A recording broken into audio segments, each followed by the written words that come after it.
If you are a Canadian retiree, you need to think long and hard about how Trump's tariffs might affect you.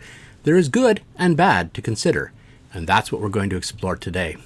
To start with, let me state that this isn't a time to panic, but it is a time for awareness. I'm not a certified financial planner, but I am going to share some common sense with you.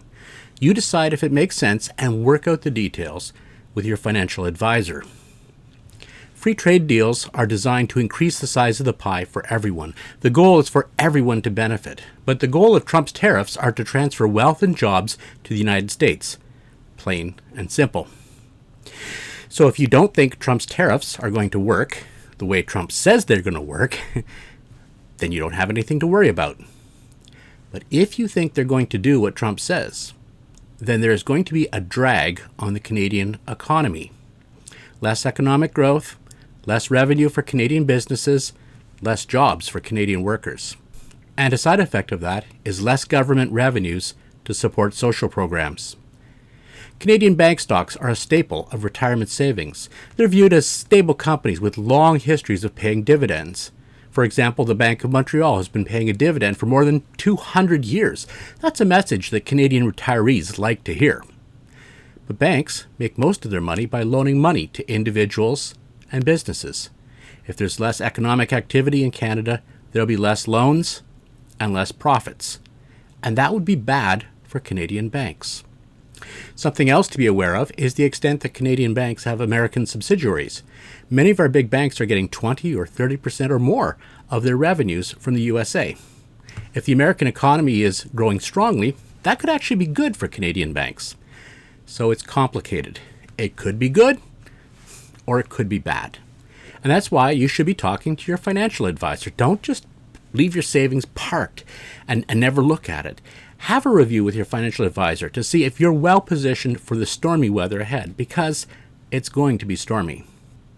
But there's one other possibility that retirees and soon-to-be retirees need to consider. If Canada's economy takes a major hit, there may not be enough Canadian government revenue to support social programs. Personally, I think old age security is vulnerable.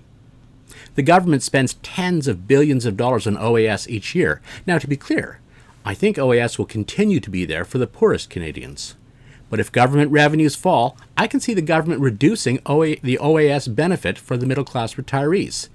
The government could easily do this by reducing the income level at which the clawback kicks in. If you're a middle-class retiree, you should keep an eye on your budget to understand how a cut to social benefits like OAS might affect you. Again, don't panic, but be aware. There is one other thing you can do as a retiree. In a previous video, I pointed out the importance of pushing our government to focus relentlessly on improving per capita GDP. That's a measure of economic activity. And I have to say it again, the state of our economy should be a national obsession. And all the more so for retirees. Politicians like to make announcements throwing money at problems in their favored programs. But it's time for us to demand specific, measurable action on the economy. As a retiree, you deserve it. If you've appreciated this original content, please like, subscribe, and comment. Your engagement makes all the difference for me. Thank you.